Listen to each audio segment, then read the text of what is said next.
Ya, perselisihan ini ya menjadi ramai ya. Perselisihan antara saudara HS dengan grup Kotak yang masih berada dalam manajemen Kotak. Nah, perselisihan ini memang kalau kita melihat secara hukum itu sah-sah saja antara satu dan yang lain saling mengklaim berkaitan dengan karya ciptanya. Sah-sah saja secara hukum ya. Tetapi lebih efektivitasnya adalah ada yang mengklaim lalu dia bisa membuktikan dalilnya, dasarnya bahwa dia memiliki hak cipta atau karya cipta. Nah, orang yang memiliki hak cipta itu orang yang harus atas karyanya itu yang bersifat khas itu harus terdaftar melalui Departemen Hukum dan HAM. Nah, jika dia sudah memiliki nomor pendaftaran, dialah yang berhak untuk memegang daftar atas karya ciptanya.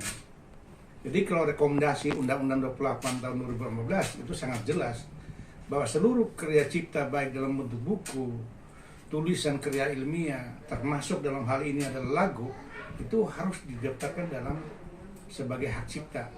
Nah, ketika didaftarkan, maka di situ diatur berkaitan dengan hak intelektualnya, hak ekonomisnya. Ketika lagunya digunakan pihak lain untuk kepentingan komersial, maka wajib hukumnya orang itu membayar kepada si pencipta lagu itu. Tetapi kalau semua pihak mengklaim bahwa sama-sama memiliki karya cipta yang sama, lalu tidak didaftar, ini menjadi tidak ada kepastian hukumnya.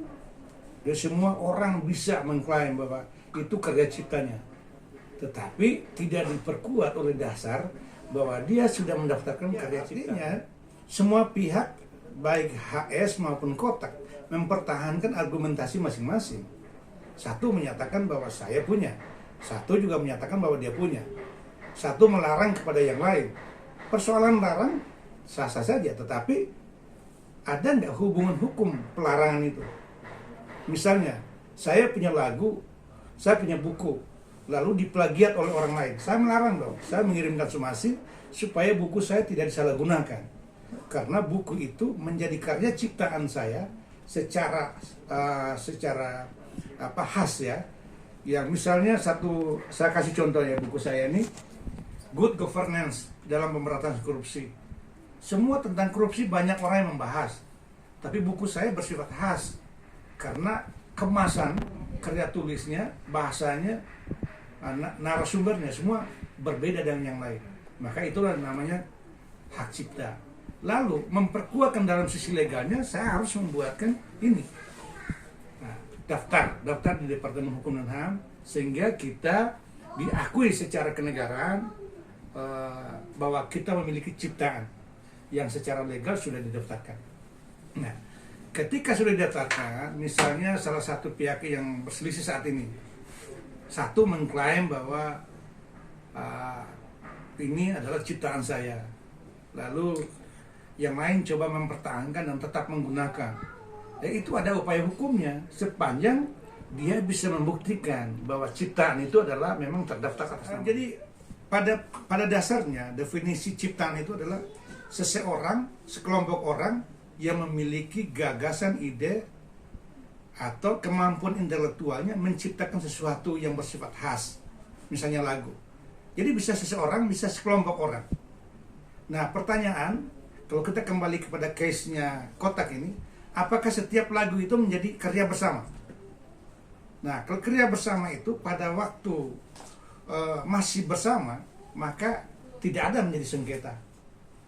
Tapi ketika salah satu personil keluar, nah itulah saling mengklaim. Karena kepentingan sudah berbeda. Apalagi hal-hal yang berkaitan dengan ciptaan itu yang memiliki nilai ekonomis yang tinggi, itu potensi ributnya ada, potensi konflik ya. Maka penyelesaiannya tidak bisa dengan selera masing-masing. Ya jalur hukum saja, buktikan di pengadilan atau buktikan di kepolisian bahwa itu memang karya ciptaan yang sah secara individual, bukan secara kelompok, kan begitu. Sehingga dia memiliki hak juga untuk mengatur mengolah dan melarang pihak-pihak yang melakukan plagiat atau menyalahgunakan ciptaannya itu. Kalau saya berbicara secara akademis ya, secara akademis atau secara yuridis normatif, memang disarankan ini kepada publik, apabila dibentuk sebuah organisasi dalam bidang musik misalnya, harus dibuat perangkat hukumnya sebaik mungkin, dibuatkan perjanjian itu sebagai landasan. Dalam perjanjian itu mengatur tentang hak dan kewajiban masing-masing pihak, termasuk hak dan kewajiban ketika salah satu itu godwill dari perjanjian itu.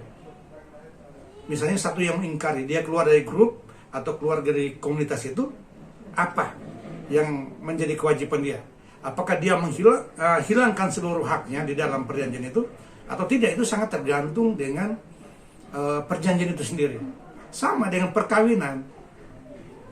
Jadi jarang orang Indonesia itu membuat perjanjian pranikah. Pada itu sangat penting mengatur hak dan kewajiban masing-masing pihak. Tetapi yang kita lihat itu adalah konteks sosialnya, konteks kemanusiaan, bahwa tidak etis berbicara tentang itu.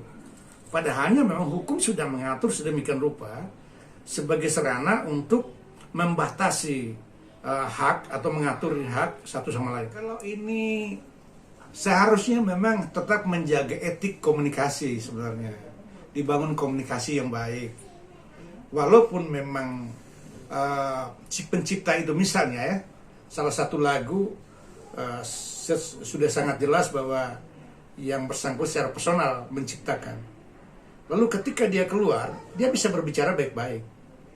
Kalau memang tidak ada acuan perjanjian tadi, dia bisa menyarankan, oke, boleh digunakan dengan catatan, jangan lupa dong, kalau ini dikomersialkan, ada nilai ekonomisnya, saya dibagi royaltinya. Nah, biasanya bisa begitu, ada penyelesaian win solution dengan cara kebaikan, dengan cara kompromi. Tapi kalau memang dengan cara kompromi tidak, itulah terjadi perseteruan seperti sekarang ini, saling mensumir atau saling mensomasi satu sama lain. Karena memang kepentingan sudah berbeda. Jadi pentingnya kerangka atau sarana hukum itu adalah perjanjian itu supaya mengatur hak dan kewajiban masing-masing pihak dalam keadaan normal maupun abnormal. Normalnya mereka masih bersatu dalam satu grup. Abnormalnya ketika satunya sudah keluar atau lebih dari satunya sudah keluar, nah itu yang menjadi di situ mulai asal muasal atau potensi konflik. Saran saya ini kan sebenarnya lebih banyak normatifnya ya. Tidak baik investasi konflik gitu. Itu makan waktu, makan biaya, buang energi percuma. Padahalnya semua yang ada personil dalam kotak itu punya potensi bagaimana mengembangkan karya-karya terbaiknya buat bangsa.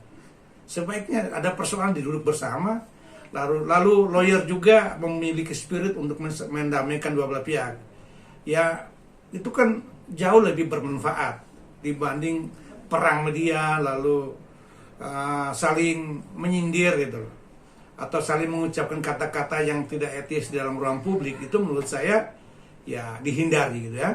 Dan pelajaran juga bagi kelompok-kelompok lain. Ini kan bukan satu masalah pertama. Misalnya kita berbicara tentang masalah dengan Once misalnya kan gitu, dengan Ahmad Dhani kan juga ada persoalan yang sama seperti itu. Jadi ini menjadi pelajaran yang berharga bagi musisi atau penggiat musik ya, agar sebelum melakukan kerjasama itu dibuatkan landasan hukum yang baik, dalam hal ini perjanjian supaya mengatur hak dan kewajiban. Nah, hak dan kewajiban itu bisa digunakan dalam keadaan normal ya, masih dalam kapal yang sama, maupun dalam keadaan abnormal, situasinya sudah berbeda, perpecahan antar tim, kira-kira begitu.